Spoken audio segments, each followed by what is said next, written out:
तन्मच्चैतद्विद्मः कतरन्नो गरियो यद्वा जयेम यदि व नो जयेयु यानेव हत्वा न जिजीविषाम स्ते स्वस्थिता प्रमुखे धार्तराष्ट्रा। भावार्थ, अर्जुन कह रहे हैं कि मुझे उचित और अनुचित का बिल्कुल भी पता नहीं है। मुझे नहीं पता है कि हम सामने वाले से युद्ध जीतना चाहते हैं या फिर हम उनके द्वारा जीते जाना चाहते हैं। धृतराष्ट्र के पुत्रों का वध करके हम कभी भी जिंदा नहीं रहना चाहेंगे, फिर भी वह सभी हमारे सामने युद्ध लड़ने के लिए खड़े हुए हैं। खड़े क्रोधात् भवति सम्मोह सम्मोहात् स्मृति विभ्रमः स्मृति भ्रंशात् बुद्धिनाशो बुद्धिनाशात् प्रणश्यति। भावार्थ, अर्जुन से भगवान श्री कृष्ण कह रहे हैं कि गुस्सा करने से दिमाग कमजोर होता है और व्यक्ति की याददाश्त पर भी असर पड़ता है। इस प्रकार से मनुष्य की सद्बुद्धि खराब हो जाती है और जब किसी मनुष्य की बुद्धि खराब हो जाती है तो उस मनुष्य का भी विनाश होना प्रारंभ हो जाता है। यद्यदाचरति श्रेष्ठस्तत्तदेवेतरो जनः स यत् प्रमाणं कुरुते लोकस्तदनुवर्तते। भावार्थ, श्री कृष्ण कह रहे हैं कि हे अर्जुन, एक श्रेष्ठ व्यक्ति के द्वारा जो कर्म किया जाता है उसी व्यक्ति के कर्म का दूसरे व्यक्ति के द्वारा भी अनुसरण किया जाता है। ऐसा व्यक्ति जो भी काम करता है अन्य लोग भी उसके काम को सही मानते हैं और वैसा ही काम करते हैं।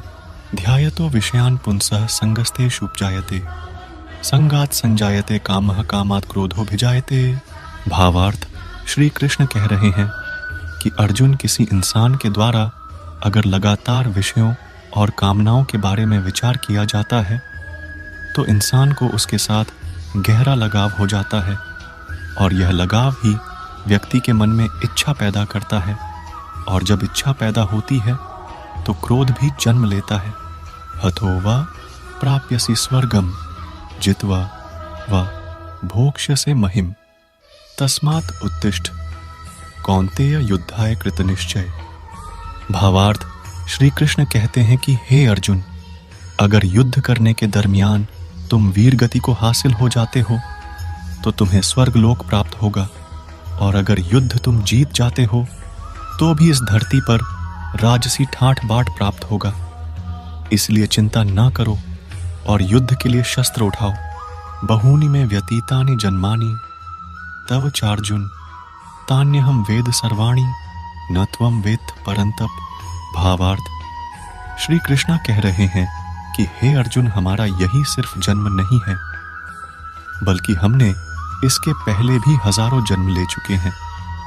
तुम्हारे कई जन्म हो चुके हैं और मेरे भी, परंतु मुझे अपने सभी जन्मों का ज्ञान है, परंतु तुम्हें अपने सभी जन्मों का ज्ञान नहीं है। अजो अपि सन्न व्यायात्मा भूतानामीश्वरोऽपि सन् प्रकृतिं स्वामधिष्ठाय संभवाम्यात्म माया। भावार्थ, श्री कृष्ण कह रहे हैं कि हे पार्थ, मैं कभी न खत्म होने वाला आत्मा हूं। मेरे द्वारा ही प्रकृति को संचालित किया जाता है और सारी सृष्टि, धरती का स्वामी मैं खुद ही हूं। मैं योग माया के द्वारा धरती पर अवतरित हुआ हूं। प्रकृतिम स्वामवष्टभ्य विसृजामि पुण्य भूतग्राम्यमं कृत्स्नं वशं प्रकृतेर्वशात्।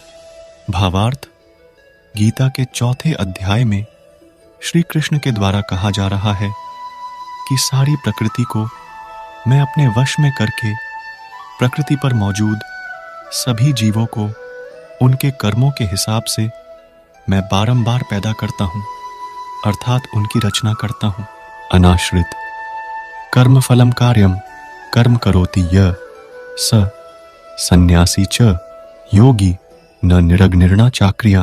भावार्थ, श्री कृष्ण कह रहे हैं कि हे अर्जुन, जिस इंसान के द्वारा बिना कर्म फल की इच्छा किए हुए अपना कर्म किया जाता है और अपनी जिम्मेदारी मान करके सत्कर्म किया जाता है, वही इंसान योगी होता है। और जो सत्कर्म नहीं कर सकता है वह इंसान कदापि संत कहलाने के लायक नहीं होता है। सर्वधर्मान परित्यज्य मामेकं शरणं व्रज अहम त्वा सर्व पापेभ्यो मोक्षयिष्यामि। मां शुचः।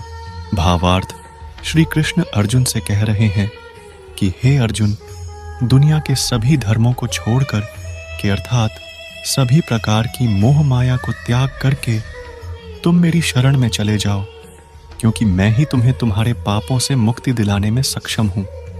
इसलिए चिंता व्यर्थ ना करो। श्रद्धावान लभते ज्ञानन तत्परः संयतेन्द्रिय। ज्ञानन लब्ध्वा परां शांतिमचिरेणाधिगच्छति। भावार्थ, श्री कृष्ण के द्वारा अर्जुन से कहा जा रहा है कि ईश्वर में श्रद्धा रखने वाला इंसान अपनी इंद्रियों को अपने काबू में करके ज्ञान अर्जित कर सकता है, और ऐसा ज्ञान प्राप्त करने वाला व्यक्ति काफी जल्दी शांति को भी प्राप्त कर लेता है।